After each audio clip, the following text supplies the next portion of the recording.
ប្រាប់ហើយនៅតែផ្កើនហ៊ានដឹកប្រេងឆ្លងកាត់ច្រកសមុទ្រហូម៉ូកប៉ាល់របស់ថៃមួយគ្រឿងត្រូវបានគ្រាប់បិទស្គាល់អត្តសញ្ញាណបាញ់ចំនួន2ដងឆេះខ្ទេចអស់បាត់ទៅហើយកងទ័ពជើងទឹករបស់ថៃបានប្រកាសជាផ្លូវការមុននេះបន្តិចនៅថ្ងៃពុធទី11មីនាឆ្នាំ2026កប៉ាល់ពាណិជ្ជកម្មដឹកទំនិញនិងមានទង់ជាតិរបស់ថៃចំនួន1គ្រឿងមានឈ្មោះថា Mayurinari ត្រូវបានបាញ់ប្រហារនៅច្រកសមុទ្រអារ៉ាប់បន្ទាប់ពីកប៉ាល់នេះបានធ្វើដំណើរចេញពីប្រទេសអារ៉ាប់រួមឆ្លងកាត់ដែនសមុទ្រអូម៉ង់នៃច្រកដែនសមុទ្រហូម៉ូកប្រទេសអ៊ីរ៉ង់ដោយបានបណ្ដាលឲ្យខ្ទេចផ្នែកខាងក្រោមនៃកប៉ាល់និងខ្ទេចខ្ទីបន្ទប់ម៉ាស៊ីនរបស់កប៉ាល់ចំពោះរបាយការណ៍បឋមបានរាយការណ៍ថាសមាជិកនាវិកថៃចំនួន20នាក់ត្រូវបានជម្លៀសចេញពីកប៉ាល់ជាបន្ទាន់ខណៈដែលនាវិករបស់ថៃចំនួន3នាក់ទៀតកំពុងជាប់នៅលើកប៉ាល់ដោយមិនទាន់ដឹងថារស់ឬស្លាប់នៅឡើយទេបច្ចុប្បន្នកងទ័ពជើងទឹករបស់ថៃប្រចាំនៅប្រទេសបារ៉ែនកំពុងប្រញាប់ប្រញាល់តាក់ទងទៅប្រទេសអូម៉ង់ដើម្បីជួយសង្គ្រោះនាវិករបស់ថៃដែលកំពុងត្រូវការជួយសង្គ្រោះបន្ទាន់ចំពោះមូលហេតុនៃការបាញ់ប្រហារកប៉ាល់ពាណិជ្ជកម្មនេះកងទ័ពភូមិន្ទរបស់ថៃ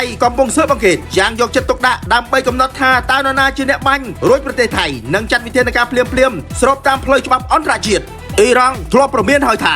ឲ្យតែកប៉ាល់សម្ព័ន្ធមិត្តរបស់អ៊ីស្រាអែលឆ្លងកាត់ច្រកនេះនឹងត្រូវបានបាញ់គំទេចហើយប្រទេសណាដែលដកស្ថានទូតរបស់អ៊ីស្រាអែលនិងអាមេរិកចេញពីប្រទេសនោះអ៊ីរ៉ង់អនុញ្ញាតឲ្យដឹកប្រេងភ្លាមដោយមិនមានឧបសគ្គអ្វីឡើយនោះអ៊ីស្រាអែលចង់លេងប៉ងខ្លះឬយ៉ាងណាកំហុសដ៏គ្រោះថ្នាក់មួយនៅទីក្រុងតេហេរ៉ង់មីស៊ីលរបស់អ៊ីស្រាអែលត្រូវបានគេរាយការណ៍ថាបានវាយប្រហារស្ថានទូតកូរ៉េខាងជើងដែលបង្ហាញពីការប៉ះទង្គិចគ្នាដ៏គ្រោះថ្នាក់នៃចំណុចក្តៅគគុកនៅលើពិភពលោកការវាយប្រហារដោយផ្ទាល់នៅលើមូលដ្ឋានស្ថានទូតអធិបតេយ្យភាពនេះប្រឈមនឹងហានិភ័យនៃការទាញទីក្រុងព្យុងយ៉ាងឲ្យកាន់តែជ្រៅនៅក្នុងជម្លោះមជ្ឈិមបូព៌ាចាំមើលថាតើកូរ៉េខាងជើងតបតយ៉ាងណាករណីអាងខ្សែអាងខ្នងនៅសាលាបញ្ញាសាស្ត្រសាខាទី5ចង្កាដូងកំពុងតែផ្ទុះពេញបណ្ដាញសង្គមក្នុងនោះបងប្រុសហ៊ុនគឹមជាតិក៏បានបង្ហោះសារយ៉ាងដូចថាខុសគឺខុសបោកប្រាស់គេកុំអាងខ្សែពួរឬខ្សែកាបយើងជាមន្ត្រីបម្រើរាជគឺយើងដឹងច្បាស់ជាងគេទៅទៀតស្របពេលជាមួយគ្នាលោកពូផៃវណ្ណៈក៏បានបង្ហោះសារយ៉ាងដូចនេះថាសូមនំពរច្បាប់ដាក់ទោសចោលប្លន់ភាគហ៊ុនជនរងគ្រោះឲ្យបានធ្ងន់ធ្ងរបំផុតតើបងប្អូនយល់យ៉ាងណាចំពោះករណីនេះអាចខមមិនក៏ដូចជាចែករំលែកវីដេអូនេះ